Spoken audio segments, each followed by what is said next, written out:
Muy buen día a todos, nuevamente nos encontramos aquí en el canal de Nitan Podcast, esta ocasión en la sesión de historias de batas blancas. El día de hoy me complace tener a un invitado muy especial que va a estar acompañándonos en este especial de historias de batas blancas en nuestro quinto episodio. De antemano agradecerles a todos por iniciar en este camino y bueno, esperamos que este video sea de su completo agrado.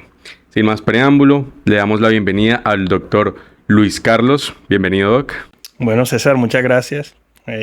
Contento de estar aquí y bueno, compartir contigo todo lo aprendido en estos años. Claro que sí, Doc. Para nosotros es un placer tenerlo hoy aquí en el canal. El doctor Luis Carlos, para quienes no lo conocen, tiene una especialidad en imagenología y también además tiene un énfasis en cirugía, es decir, en temas de tejidos blandos, cirugía de tejidos blandos. Para los que no lo saben, el doctor Luis Carlos es docente de la Fundación Universitaria San Martín de Ser, es decir, docente mío. El doc nos ha comentado un poco anteriormente de su carrera, de su vida y demás. Pero hoy vino para compartirlo con todos nosotros. Entonces, doc, cuéntanos, ¿por qué medicina veterinaria? Bueno, yo pienso que, el mismo deseo y la misma motivación que tenemos todos, el gusto por los animales, eso está claro, desde muy, muy pequeño. Vengo de familia que en mi familia hay más o menos 2 o 3 médicos veterinarios también. Y digamos que principalmente el gusto, ¿sí? El gusto, mucha relación con mascotas desde pequeño. Eso me motivó mucho como a enfocarme en esta carrera tan bonita. Ok, desde pequeño podríamos decir, siempre hubo ese gusto. Te puedo decir que recuerdo desde los 10, 12 años interactuar con mascotas y hasta la fecha pues... Doc, y cuéntanos porque, bueno, no sé si sabrás, ya anteriormente tuvimos un video con la doctora Grace, Sí. que bueno, si no lo han visto, por ahí voy a dejar la descripción en el video. Y ella nos estuvo comentando un poco de su inicio. ¿Cómo fue ese inicio del doctor Luis Carlos hasta entrar a la universidad? Y ese camino, esa trayectoria, ¿cómo se fue transformando en algo que hoy es prácticamente un legado que vas a dejar? Chévere. Bueno, mira, fíjate que yo como segunda opción siempre tuve como estudiar medicina veterinaria. Segunda opción. Sí, porque mi primera opción era ser futbolista. Ok. O sea, durante la estadía del colegio y esa adolescencia jugué mucho fútbol, era pues como muy bueno en el área. Me probé en algunas escuelas de fútbol y bueno, lastimosamente no se dio el tema del fútbol, entonces mi segunda opción siempre fue estudiar medicina veterinaria. Cuando yo me probé por varias escuelas y vi que no hubo resultado, bueno, no hubo una contratación, no hubo pues nada, ningún convenio, entonces decidí estudiar en la Universidad de San Martín. La primera propuesta se la hice a mis padres. Estudié como con mucho esfuerzo porque de verdad que fue algo bastante, o sea, fue con mucho esfuerzo que logré estar en la carrera. Y digamos que desde el inicio me gustó todo lo que vi, lo que nos proponía la universidad o lo que nos propuso en ese momento. Entonces, estamos hablando que 2008 aproximadamente, año 2008 fue como el inicio, porque yo duré un año después del colegio probándome en escuelas y eso. Y más o menos, yo terminé 2006, más o menos 2007 me probé y 2008 ya entré directamente a la facultad. Digamos, me contaste que el primer sueño fue ser futbolista, ¿no? Yo creo que es algo que compartimos muchas personas desde pequeños, pero realmente, ¿qué pasó en esa infancia que te llevaba a direccionar por el fútbol? O sea, yo conozco que hay muchas personas, no, porque desde pequeños siempre juegan, pero en este caso... No, el fútbol fue más que todo una formación desde el colegio. Resulta que, bueno, yo soy egresado del colegio americano y en el colegio americano, bueno, ahorita no es lo que antes fue el colegio americano. El colegio americano tenía muchas canchas de fútbol. De hecho, fue muchas veces la sede de la Selección Colombia cuando venían a practicar. Y a nosotros nos tocaba ver todo eso en las canchas profesionales que tenía el colegio. Hoy en día hoy en día en esa zona hay un centro comercial como muy reconocido, pero todo ese contacto, teníamos un muy buen entrenador. Me motivó, me empecé a probar, empecé a buscar mi posición como de mediocampista. Ok, empezaron los entrenamientos y todo. Sí. Hice parte de la escuela, hice parte de los muchos torneos nacionales. De hecho, después en la universidad me metí en la selección de la Universidad de San Martín. O sea, estuve como bastante... O sea, no dejaste de todas maneras el tema de fútbol mientras ya te direccionaste en la carrera. Sí, claro. Claro, o sea, después ya por compromisos en la parte académica sí me tocó abandonarlo por completo, pero siempre el fútbol estuvo ahí, sí, como un gusto, como una pasión ahí. Ok, entiendo. Bueno, Doc, hay algo que le pasa mucho a nosotros los estudiantes y sobre todo a los que de pronto ya pasan como cuarto o quinto semestre aproximadamente. En tu caso, ¿hubo de pronto algún momento en el que quisiste rendirte? Dijiste, caramba, esto es muy difícil o no sé, cuéntanos. Sí, yo te decía que me tocó estudiar con mucho esfuerzo y bueno, sé que hoy en día también hay algunos estudiantes que les toca en igual de condiciones. El esfuerzo yo lo hago referencias a que en mi, ¿cómo es? En mi desarrollo de la carrera, yo siempre obtuve o siempre traté de mantener una beca que me otorgaron por rendimiento académico. Entonces resulta que eso, si bien o mal, te obliga a tener un compromiso, a estudiar quizás un poco más. eh, y sí, hubo un momento, más o menos como en octavo, noveno semestre, que yo me veía como muy estresado, sí, abrumado, porque, a ver, siempre es un estrés, o sea, por más que sea el compromiso de mantener un promedio, el compromiso de no fallarle a los padres, aparte de eso tenía un crédito con una entidad pública. eh, entonces todo eso, digamos que sí, en algún momento me llegué como a frustrar porque no conseguía las notas que necesitaba, independiente pues que me esforzara, entonces... Sí, más o menos en ese lapso de tiempo, octavo, noveno semestre. Y bueno, posterior a eso en la pasantía, porque en la pasantía, bueno, ahorita hablamos de la pasantía, pero también hubo un suceso ahí que me marcó bastante y que... Bueno, mira que precisamente eso era lo que te iba a preguntar o a sugerir que nos contaras ahora, porque siempre son 10 semestres, Sí. ¿cierto? Son 10 semestres Sí, sí. y son cada uno 6 meses que uno está inmerso Sí. en ese mundo. ¿Qué momentos o inclusive qué personas que tú quieras recordar en este momento marcaron un paso grande en tu carrera dentro de la universidad? Bueno, fíjate que yo hoy en día se lo comparto a muchos de mis estudiantes y les digo, siempre va a haber un modelo al cual ustedes quieran seguir, ¿sí? Así es. O sea, siempre hay una persona en la cual uno pone sus ojos y dice, yo quiero ser como esa persona, yo quiero tener el perfil de esa persona. En ese momento, eh, a pesar de que me dio pocas materias, el doctor Javier Ruiz fue un ejemplo para mí, porque nos demostraba mucha disciplina, nos enseñaba mucho todo lo que tenía que ver con el compromiso en la carrera, y asimismo el doctor Aldo Vadillo, que el doctor Aldo Vadillo también, con la formación que nos dio, nos enseñó mucho que valía la pena esforzarse pues y estudiar, porque verdaderamente que es una carrera muy ¿No? E interesante. inclusive creo que luego después de obtener el título es de estar, digamos, es de un constante esfuerzo para cada vez ser mejor, considero. Sí, o sea, hoy en día yo pienso que una de las cosas que tratamos de promover también y de enseñar es nunca dejar de estudiar, nunca dejar de prepararse. Siempre hay cosas que aprender, siempre hay cosas nuevas, siempre leemos un poquito más y cada vez sabemos menos. Entonces, Eso es una filosofía de la vida. sí, de verdad que vale la pena que se mantengan como en esa dinámica de ir todo el tiempo actualizándose, estudiando y bueno. Doc, y bueno, conté hace un momentico que tienes una especialización en imagenología, ¿cierto? Sí. Yo creo que al doctor Luis Cardos allá en la universidad se referencia mucho, que es el doc de las ecografías. Él es el doc de las ecografías, ya sabemos, no, ecografía, doctor Luis Carlos. Doc, ¿cómo llegaste? ¿Cómo fue ese mundo? ¿Cómo llegaste a ese mundo? Bueno, fíjate que en mi segundo trabajo, cuando ya era profesional, o sea, cuando ya recibí mi título, en mi segundo trabajo, que fue una de las formaciones que tuve, de las escuelas por las cuales aprendí de una persona que me instruyó en el tema, o sea, y aparte de eso, digamos que mientras estuve como médico clínico en ese lugar, esa persona me decía como que, pero ven, aprende un poquito, mira, esto es así, esto es así. Entonces fueron como mis primeras nociones.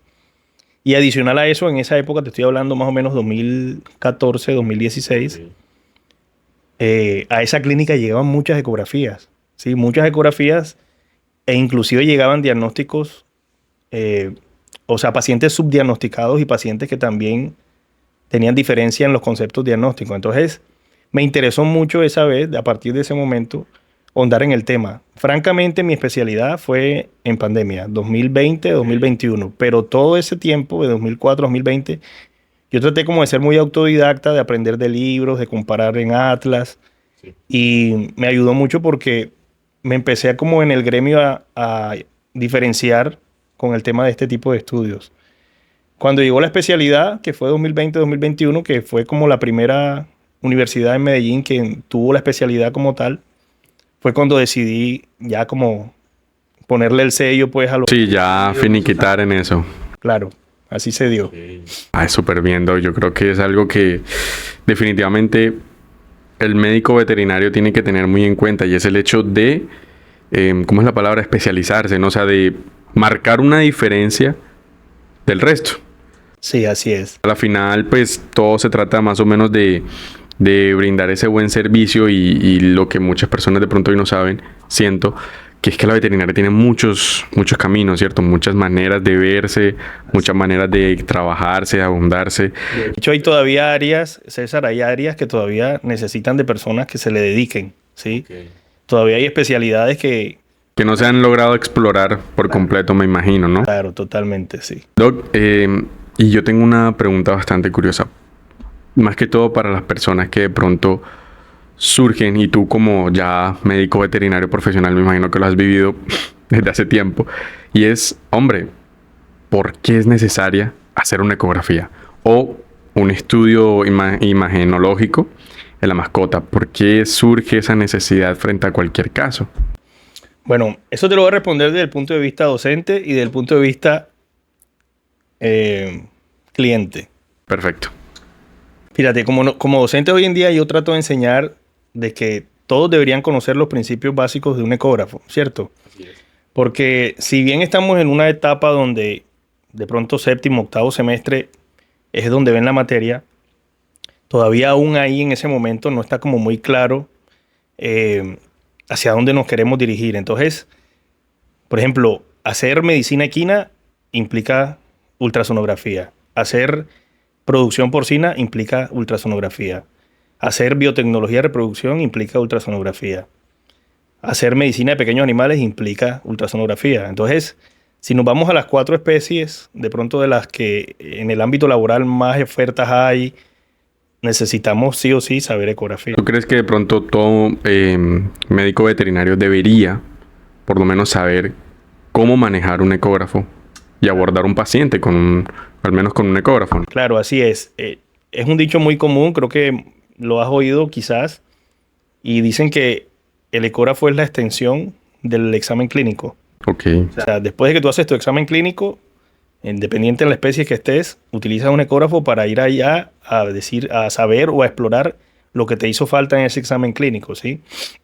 Entonces, definitivamente sí. O sea, las especialidades o las diferentes especies necesitan médicos veterinarios que por lo menos sepan manipular, setear, generar una imagen diagnóstica, o que sea una imagen que nos ayude como a llegar a un diagnóstico inicial. Doc, y me imagino ya, pues, tú como tienes todo ese conocimiento en ese mundo, pues yo, por ejemplo, en mi caso, estoy en alguna práctica y ya sé tomar una muestra de sangre, supongamos, y veo un compañero que lo va a hacer. Creo que es natural que yo, al ver cómo lo haga, yo digo, uy, él está haciendo este error, o él está cometiendo algo que de pronto no es correcto, o algo por el estilo. ¿Tú has notado eso en algunos otros colegas que de pronto no se dedican a eso, o de pronto sí tengan esa especialidad? Sí, fíjate que... Pero a ver, César, yo pienso que eso también se aborda desde el punto de vista de la curva. Okay. En todo hay una curva de aprendizaje, ¿cierto? La curva de aprendizaje se va forjando en el tiempo y a medida que tú vas viendo pacientes. No es lo mismo una persona que entrena, vamos a poner un ejemplo clásico, que entrena 2 veces a la semana, a una persona que tenga un entreno 5 veces a la semana, quizás 2 pacientes por semana, quizás 25 pacientes por semana. Entonces, ahí está el éxito, en cada vez entrenar, y ese entrenamiento te va haciendo cada vez más eficaz, más eficiente, ¿cierto? Te va dando como más certeza de lo que tienes, te va llenando más de confianza, Yo creo que ese es también un punto clave, el tema de la confianza que uno maneje o que uno tenga en el momento de, hombre, ya yo tengo un poco de experiencia, ya estudié, ya me comí un montón de libros, puedo hacerlo, puedo Claro. realizar un buen procedimiento. Claro, claro, o sea, todo empieza con el aprender, ¿cierto? Con las nociones teóricas y traspolar eso a la práctica, pues sí, de acuerdo. Doc, ahora que mencionaste, dijiste algo muy chévere, el tema de la curva de aprendizaje, ¿cierto? Sí. Tú también cumples el papel de docente, además de realizar pues el tema de las clases en la universidad y demás. ¿Has llevado a cabo algunos cursos, no lo sé, de pronto algo dentro de tu carrera que ayude a otras personas a llegar a lo máximo de esa curva? Sí, a ver, te cuento. Todo inició en Huellas, ¿cierto? Huellas para mí ha sido una clínica que me ha enseñado mucho y bueno, respondiendo un poco la pregunta, yo siempre trato de capacitar a los médicos que hacen parte o que son colaboradores de la clínica porque pienso que es importante que la capacitación, como te lo dije anteriormente, sea continua. Entonces, mi primer ejercicio fue con ellos, ¿cierto? Digamos que ellos se entrenan, periódicamente se entrenan con ciertos temas puntuales. Y sí, también me han pedido cursos en ciudades, ¿es cierto? Hago parte de un gremio también que es, que es BEPA, los médicos veterinarios asociados del Atlántico. Sí.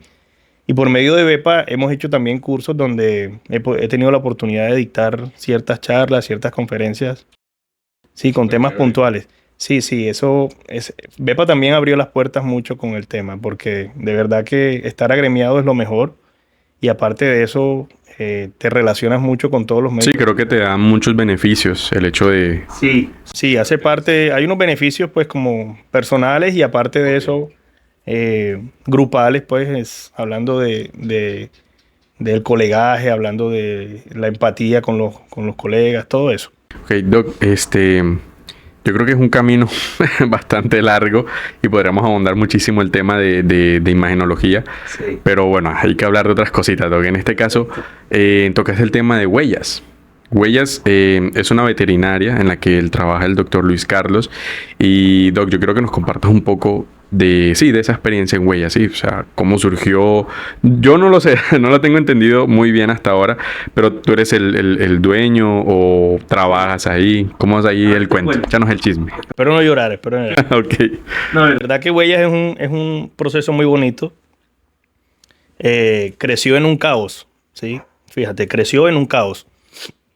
Huellas hoy en día es una clínica veterinaria que tiene una trayectoria de 8 9 años. Inició en el 2017. Inició cuando de pronto yo me sentí con la seguridad de emprender, ¿cierto? Eh, Adicional a eso, mi gran amiga y socia, la doctora Stephanie Bayut, que creo que la conocen, con ella decidí emprender el proyecto y hoy en día digamos que estamos posicionados como una de las mejores clínicas de la ciudad, afortunadamente. Resulta que Huellas crece hace 8 9 años. Eh, yo estaba en pleno divorcio. Ay, caramba. Sí.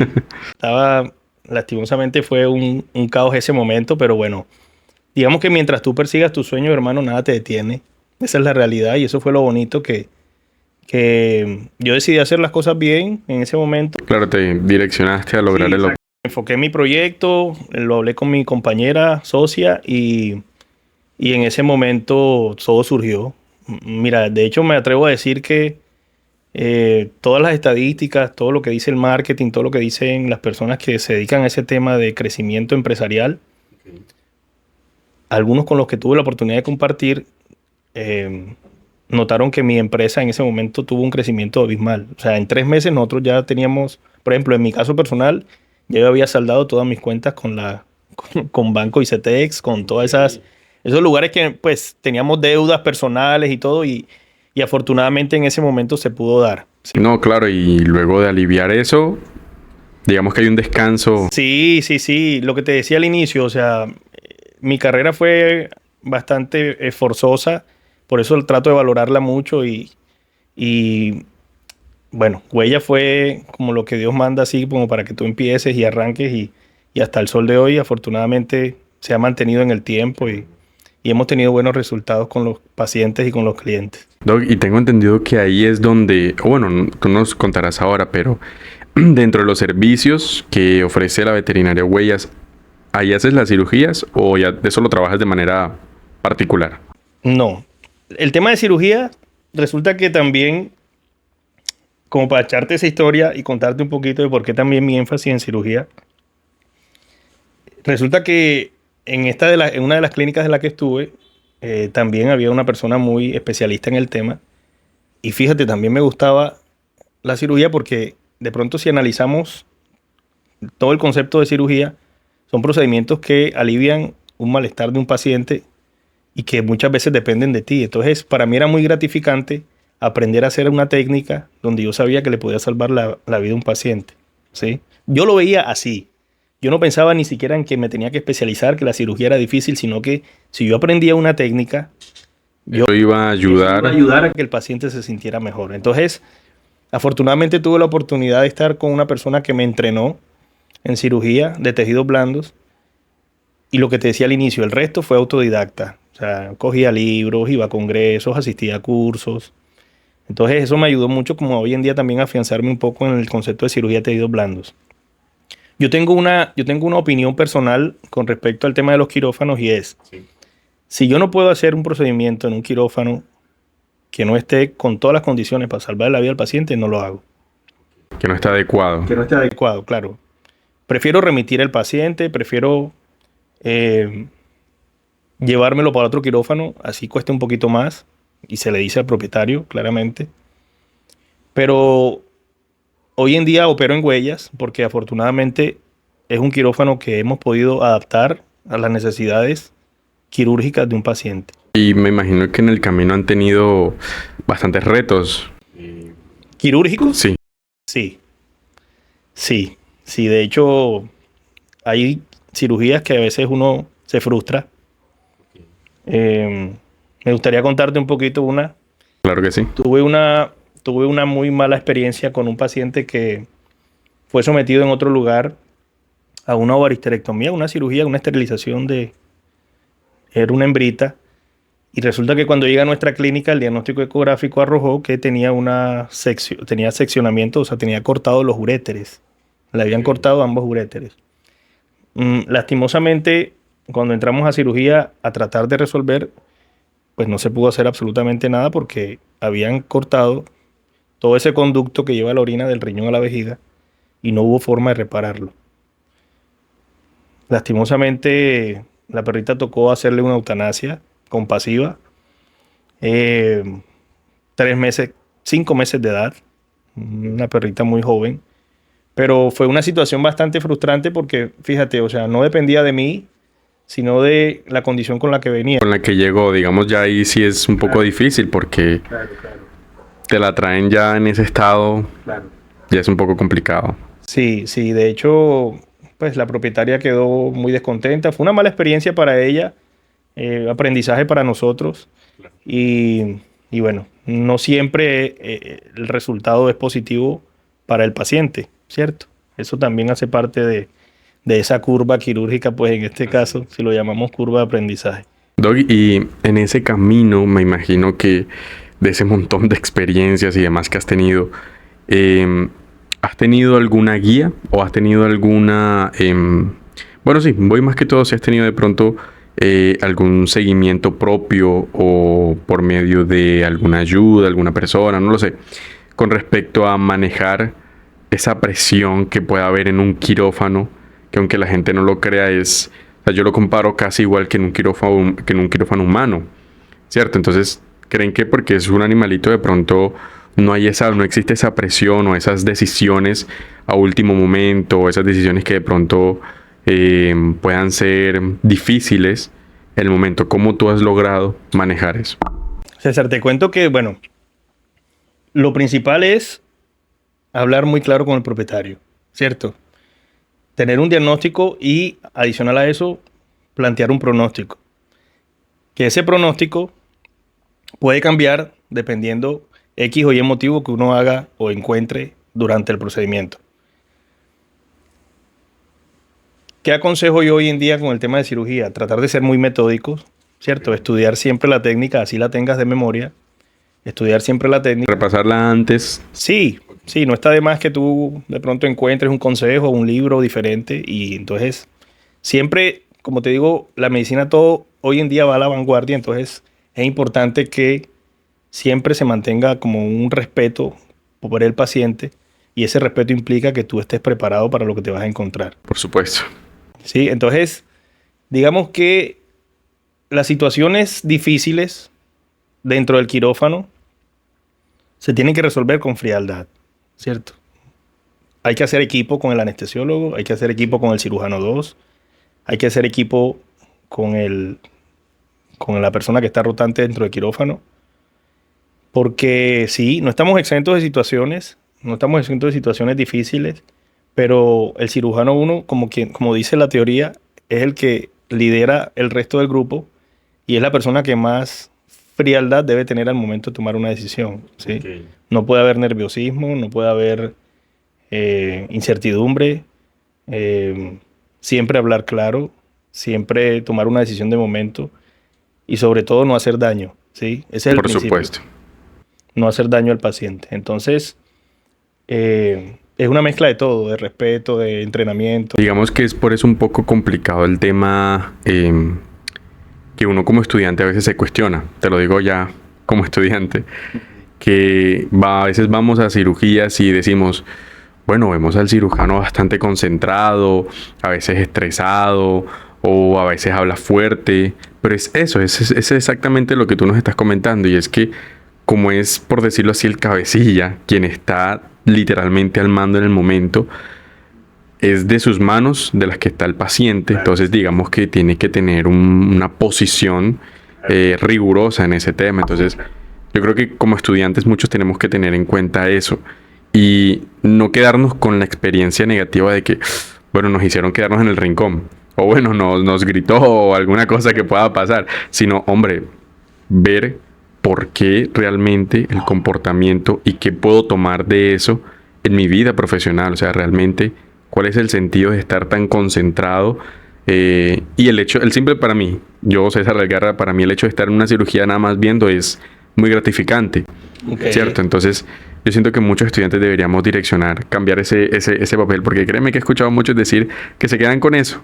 Es que el profesor de pronto alguna cosa. Fíjate que hay cosas que han cambiado. Por ejemplo, bueno, tengo la oportunidad también de compartirles algo de experiencia de tejidos blandos en octavo semestre. Y digamos que esas cátedras, César, son muy enriquecedoras porque yo también aprendo, ¿sí?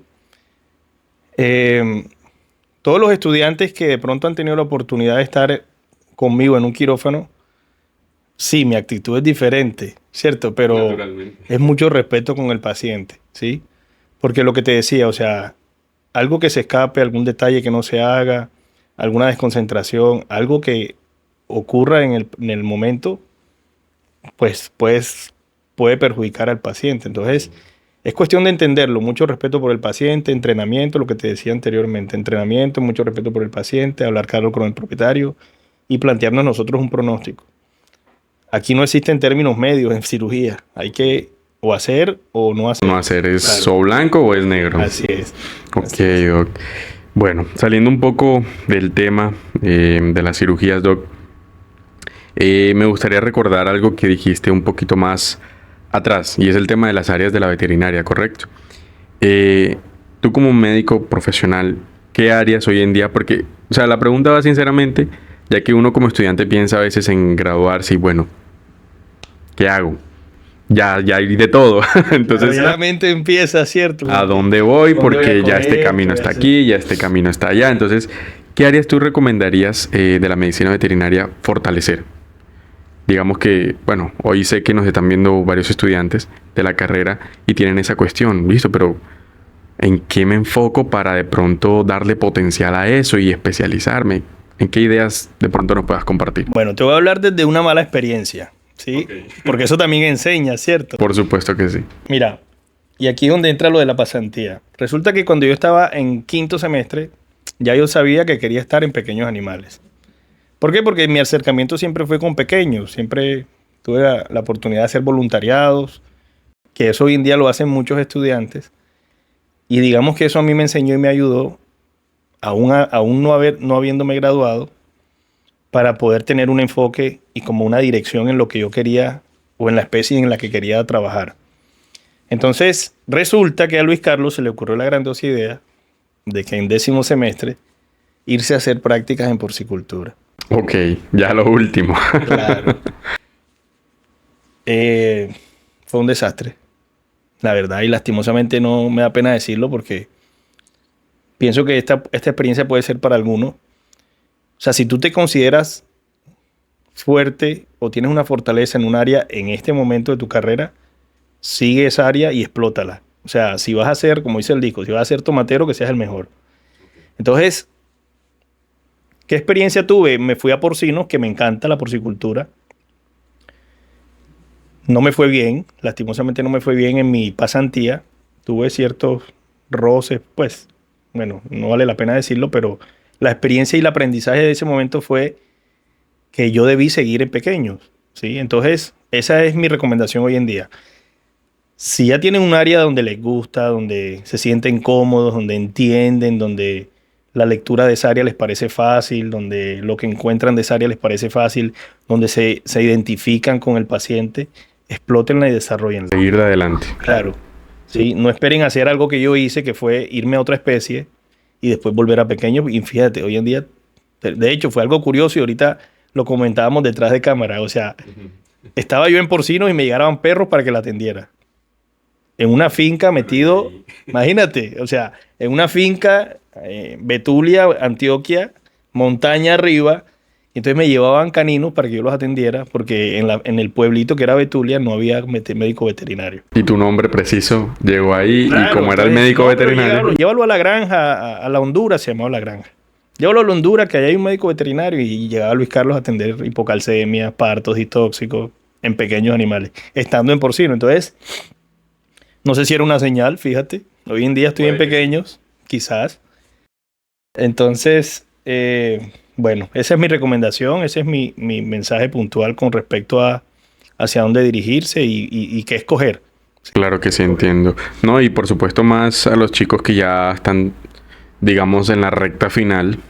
Hombre, si ya, tomando tu consejo, si ya estamos direccionándonos en algo que nos está gustando y le estamos dando con todo, seguirlo adelante, que después ya como de manera profesional pienso que van a haber muchas otras oportunidades para seguir explorando Claro, más cosas. de hecho, César, aprovecho y te cuento. Mira, hoy en día yo tengo mucha admiración por algunos que fueron estudiantes míos y ya hoy en día yo los veo desarrollándose en áreas puntuales, sin ser un especialista. O sea, ya están metidos en el tema anestesia, cirugía, y están explorando y entonces porque es que esto es así, o sea, en la medicina veterinaria todos los días hay que aprender, todos los días hay que estudiar, independiente pues a la especie a la que te dediques, ¿sí? Entonces, eso me llena de mucha gratitud porque están siguiendo un área donde, listo, están desarrollando lo que aprendieron durante la carrera, pero lo están fortaleciendo ahora que son profesionales. Claro. ¿Sí? Eso es importante. Muy importante tenerlo en cuenta y bueno, ahora que lo menciona de esa manera, creo que es algo súper indispensable, sí, definitivamente, y chévere. Bueno, imagínense que en esta ocasión, a diferencia de los otros videos, tenemos una pequeña sección de algunas preguntas, ¿sí? Okay, que estuvimos recolectando por parte del público para usted. ¿Listo? Excelente. Más corticas, no tiene que abundar mucho, una idea central y demás. Pero bueno, vamos a empezar. ¿Listo? Perfecto. Primera pregunta. ¿Cada cuánto se le debería hacer una ecografía a una mascota? Bien. Yo pensaría, en mi experiencia, por lo menos 2 veces al año. O sea, semestral. Una semestral. Ok, una semestral. Sí. Listo. Muy bien. Segunda pregunta, vamos a ver. ¿La ecografía reemplazaría a los exámenes de sangre? Mira, la ecografía, como su nombre lo dice, es una ayuda diagnóstica, ¿sí? El ejemplo más claro, y creo que es el cotidiano, hoy en día a mí me llegan pacientes con transaminasas, enzimas hepáticas elevadísimas y ecográficamente ni un solo hallazgo. Están súper bien. Sí. Entonces fíjate que, bueno, no vamos a andar en el tema de nutrición y demás, pero de pronto la parte nutricional tiene algo que ver con eso. Pero fíjate que siempre hay que hacer una correlación. Y como yo hoy en día lo enseño, es un dato más. O sea, la ecografía es un dato más los análisis sanguíneos son datos, el examen clínico te da datos. Entonces, cuando tú reúnes todos esos datos, llegas a un diagnóstico. Okay. Nunca se va a reemplazar una con otra. Sí se complementan y se correlacionan. Lo mismo que con la radiografía, ¿sí? Tú puedes tener un paciente donde ecográficamente encuentres algo, pero radiológicamente tienes que complementar porque tienes una dudita. Claro, más bien no sería un reemplazo, sino un complemento prácticamente. Exacto. O sea, sí, siempre sería una ayuda. Sí, exacto. Perfecto, listo. Vamos a ver un poco con el tema de las cirugías, que hay una pregunta curiosa. ¿Por qué algunas cirugías son tan costosas? Bueno, eso es una muy buena pregunta. Resulta que, a ver qué te digo, por ahí nos rige algo de unas tarifas que el Colegio de Médicos Veterinarios de Colombia nos sugiere unas tarifas, pero yo tengo una opinión personal y es, si tu cirujano es de tu confianza, si tu cirujano le va a salvar la vida a tu paciente, si tu cirujano está entrenado, no podemos decir experto porque digamos que todos somos humanos y cometemos errores, ¿cierto? Sí. Pero si es una persona que está entrenada, capacitada, es de tu confianza, por ejemplo, si yo fuese un cliente, yo no me atrevería a pedirle ni la más mínima rebaja ante un procedimiento porque sé que va a quedar bien, porque voy a confiar en él, ¿sí? Entonces, todo el tema de tarifas, pienso y siento que es algo operador dependiente. Ok. Operador dependiente. Y depende de qué, quizás de la persona que esté dispuesta a pagar más o menos por lo que hagan por su mascota. Es muy respetable todo el tema de tarifas, inclusive es muy respetable todo el tema de los estratos donde están ubicadas las clínicas. Por ejemplo, yo que estoy en el municipio de Soledad, puedo decir que allá quizás mis gastos son menos en cuanto a, no sé, luz, insumos y demás, pero el valor de una cirugía puede oscilar igual o mayor al de una cirugía en el norte de la ciudad. O sea, y no depende del estrato en este caso. Sino de pronto, pienso yo, de la complejidad. Claro, la complejidad, la técnica quirúrgica, de pronto lo que esté a la vanguardia que quieras hacer, las opciones quirúrgicas que puedas ofrecer. Entonces, no sé el término costoso a qué hace referencia. La verdad es que, te lo digo con mucho respeto y mucha humildad, si hoy en día a mí no me pagan una cirugía de la cual yo coloque el precio y me parezca para mí un precio justo, no la hago. Sí, prefiero remitirla porque de pronto, lo que te decía al inicio, si yo voy a proponer y voy a dar un pronóstico, lo voy a basar en lo que yo sé y en lo que pueda hacer y en lo que pueda resolver.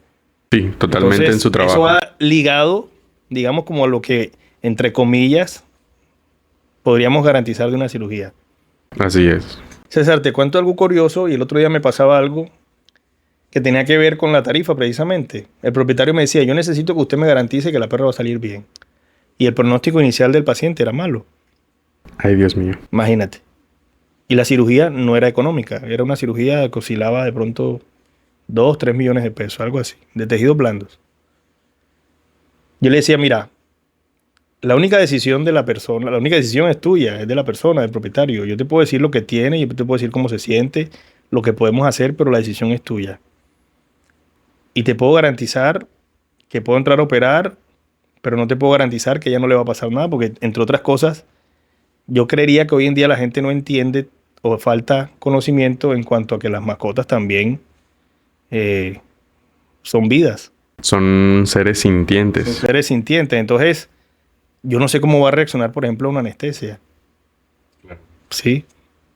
Independiente del costo, de lo que ya se había planificado, de la técnica que se iba a ofrecer y demás. Entonces yo, por eso te digo, resumiendo el tema, yo te puedo decir, cirugías costosas, ¿a qué le llamamos costoso? ¿Qué implica eso que le llamas costoso? Quizás un quirófano de última tecnología, sí, pero eso vale más. Claro. Y vamos a traspolarlo a lo humano, porque también vale la pena compararlo. Por supuesto, ambas son medicinas. Sí. Si hoy en día yo me quiero hacer una cirugía estética porque, no sé, tengo la nariz desviada, el cirujano plástico no me va a decir, doctor, yo te la dejo en tanto. Él me va a dar su tarifa y yo estoy en la condición de decir acepto o no acepto. ¿Cierto? Así es. Lo mismo pasa en medicina veterinaria. O por lo menos siento yo que en este momento estamos en ese nivel. Sí, yo creo que es un tema que merita otro video. Sí. Sí, que podemos de pronto abundarlo bastante. Sí. Sería chévere, sería chévere. Bueno, listo. Ahí está la respuesta. Vamos a ver con otra. Esta me parece bastante interesante. Bajo su consideración, ¿qué tan importante es la prevención frente al tratamiento? Ah, no, totalmente. La medicina preventiva, totalmente de acuerdo con eso. Sí. Digamos, para las personas que de pronto no están metidas en el tema de la veterinaria, a veces no conocen muy bien, listo, prevención, pero ¿qué prevengo? ¿Tengo que prevenir algo en específico o cómo manejo eso? O sea, ¿cómo sería más o menos? A ver, ¿qué te cuento? Lo voy a hablar desde el punto de vista de los pacientes que tengo y en el estrato en el que estoy, porque yo te decía que Huellas ha sido un proceso muy bonito porque nos ha tocado también hacer academia con las personas. Resulta que cuando yo llegué al municipio, la gente no vacunaba. Entonces, los brotes de parvovirus eran altísimos, de enfermedades infecciosas. Vamos a resumirlo en enfermedades infecciosas, ¿cierto? Entonces, prevenir, sí, prevenir ayuda muchísimo. De hecho, yo te puedo decir en mi experiencia, César, que los pacientes que hoy en día se hospitalizan por parvovirus son contados. Quizás porque ya la gente está entendiendo que colocar una vacuna, ¿cierto? Que hacer un manejo, un protocolo vacunal ayuda. Entonces, definitivamente estoy de acuerdo con eso. O sea, prevenir ayuda. Lo mismo que un paciente que así esté sano, tú le puedes hacer una ecografía. Les decía ahorita, la ecografía es la extensión del examen clínico. Lo que yo no estoy viendo lo puedo ver con los órganos. O lo puedo intuir Claro. ¿cierto? Me puedo acercar a saber qué tiene viendo los órganos. Pero prevenir definitivamente va a ser algo No, mucho... y sobre todo lo que mencionas, conocer de pronto la incidencia que haya de X enfermedad o de X virus, puede ser, ayuda muchísimo al tema de los propietarios y además como médico profesional las personas te pueden buscar, no necesariamente tienen que ir de pronto a allá sí o sí meter una consulta, sino también como orientación. Claro. Como buscar al médico veterinario como un amigo más en orientarse para poder hacer una buena prevención en su mascota de X cosas, porque si nos ponemos a contarlas son muchas. Lo más muchas. claro es las personas que dejan de vacunar después de ciertos años. Hoy en día no hay nada que diga que el distemper canino le ocurre a un paciente, no, o sea, no le da a un paciente geriátrico. Y ocurre. Sí, el distemper, el parvovirus inclusive. Hay una estadística entre 3 y 6 meses.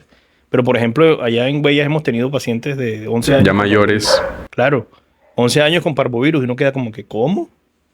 Entonces, sí, definitivamente la prevención. Por encima. Sí. O bueno, por encima prácticamente del tratamiento. Claro. Listo, vamos a ver con nuestra última pregunta.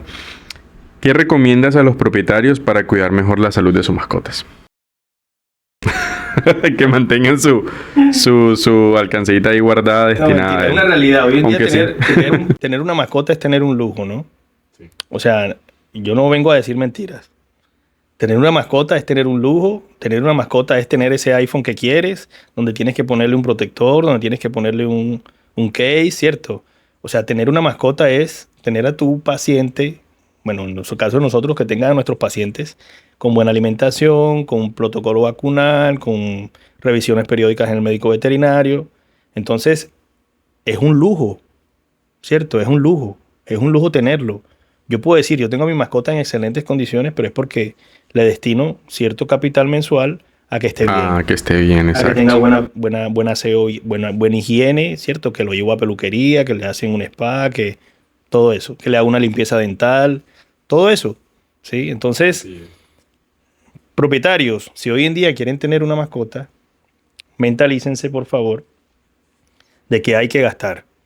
¿Sí? Así sea en la prevención, pero hay que gastar. Es un gasto. Siempre es una pequeña inversioncita que hay que tener ahí presente. Y que definitivamente, si somos preventivos, vamos a evitar tener un gasto mayor, ¿cierto?